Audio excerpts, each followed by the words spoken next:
Maybe it was due to society's expectations or tradition, but women who had retired from a long career or who were in the empty nester stage of life deserved a break. So naturally, they would take it a little bit easier. Or at least not take on any new strenuous physical activities. While here in Puerto Escondido at the Oasis Surf and Spanish School, I met a group of ladies who defied that stereotype.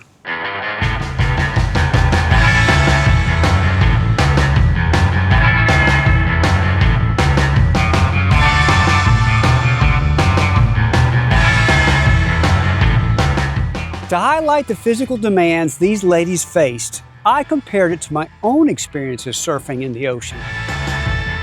I thought because I could wake surf, I would have no problem doing the real deal. Boy, was I wrong. Surfing in the ocean is one of the most physically demanding things I have ever done. After my first session, I was exhausted. But it was that good kind of tired, the kind where you get the endorphin buzz and you want to take a nap the rest of the day. So, I was attracted to this story of women who, like me, had double or triple the years of life compared to the typical 20 or 30-year-old surfer at the school. My fascination was driven by a huge respect for the physical demands required, and secondly, by the beauty of the sisterhood that the organizers created, which celebrated the joys and challenges of their special stage of life. The initial thought was from, I think I told you before, there's that woman who approached me as I was coming out of the water one day, and she said, "Oh, good for you," in kind of a patronizing kind of way. And I thought, why? Is it because of my age or my gender? And she said, well, both. And I thought, okay, we really need to change the narrative. This needs to not be so much the exception as the norm. That women our age are completely capable of taking up new sports, difficult sports. We're not like the golden girls used to be, sitting around knitting in house dresses. And there's a whole vibrant community out there that wants to learn to surf. And I thought, let's go. So the age group was 55 and over. And the reason for that was most of us in that age group would have already experienced like empty nest, possibly, maybe a knee replacement, a hip replacement, something like that, and the challenges of getting older. Most of our parents, some of us have lost one parent or another, and we can relate to each other. And the purpose of that is for connection and community.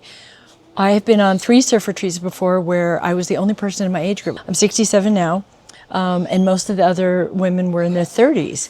And they were talking about things that I could understand, but I couldn't share anything I was going through. How difficult it was to, watch your mother die or your father pass away or Alzheimer's or things like that. And, or the grief that comes, the joy that comes in grief when your child graduates from college, gets married and moves on. And so this group, even though not all of us have children, we're the same age group where, things are a little stiffer and sometimes harder to move, and we can relate to that. We don't hear quite as well, we don't see quite as well.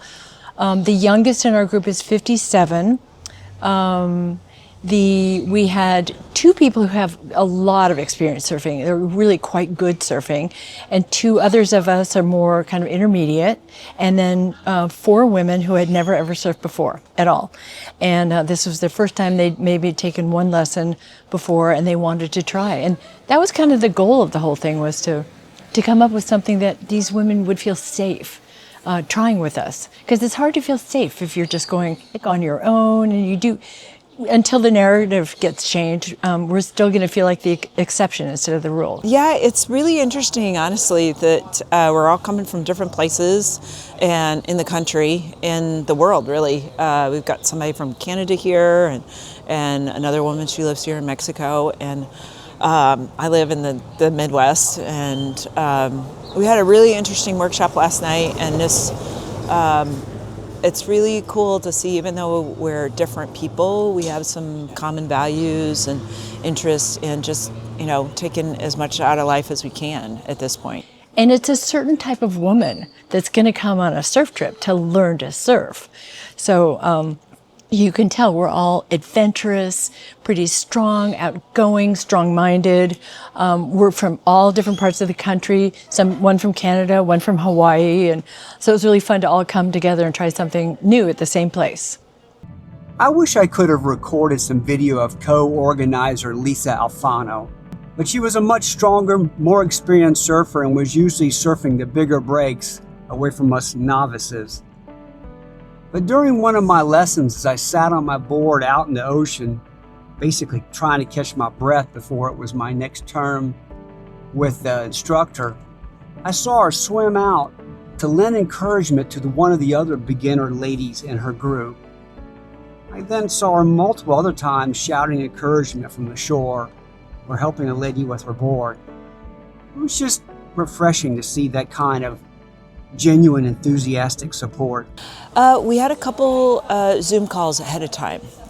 So we had an opportunity to just kind of meet each other that way and see each other's faces and, just kind of get a sense of who each other were and just kind of what our backgrounds were.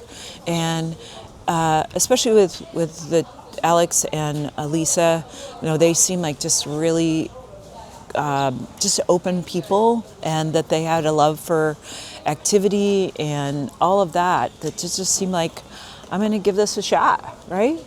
I would say for me, it's about getting to know some people, seeing people who are in the same phase of life I'm in, and being able to do something I've always thought I wanted to do. See, I've always wanted to surf, but then I didn't know if I'd even like it. So I'm at a time of life where I'm going to try it, either love it or hate it, and put it aside. I am not one of the younger women. I'm actually right up there with everyone else, 64 years old, and it was amazing. I came here because I wanted to get to my next level of surfing.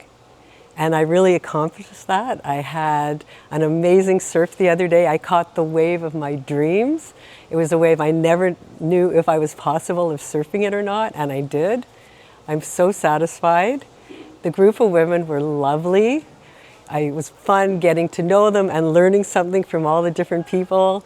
It was organized beautifully. I love this place. The rooms were fantastic. We met lots of fun people. We went salsa dancing. So for me, it was heaven.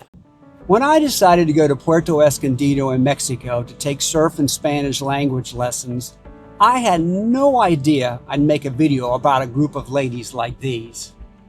But their infectious joy changed that. I would often hear them before I saw them. As a father of grown daughters, I recognized that rhythm of uninhibited laughter, support, and common bond that women share. It occurred to me, the sounds of their interactions were universal to any age.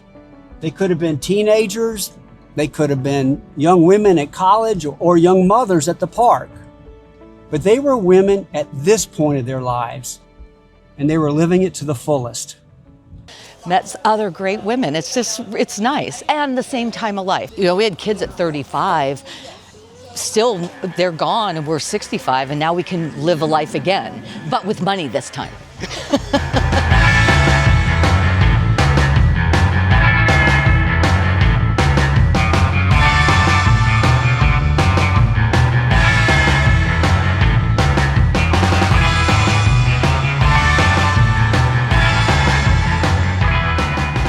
If you like this story and stories about travel and the interesting people I meet along the way, pretty please like and subscribe. Leave a nice comment too. Now, if you want to learn more about Alex and Lisa and their fun activities, I'll leave their links in the video description below. Arrivederci. Sayonara. Hasta luego.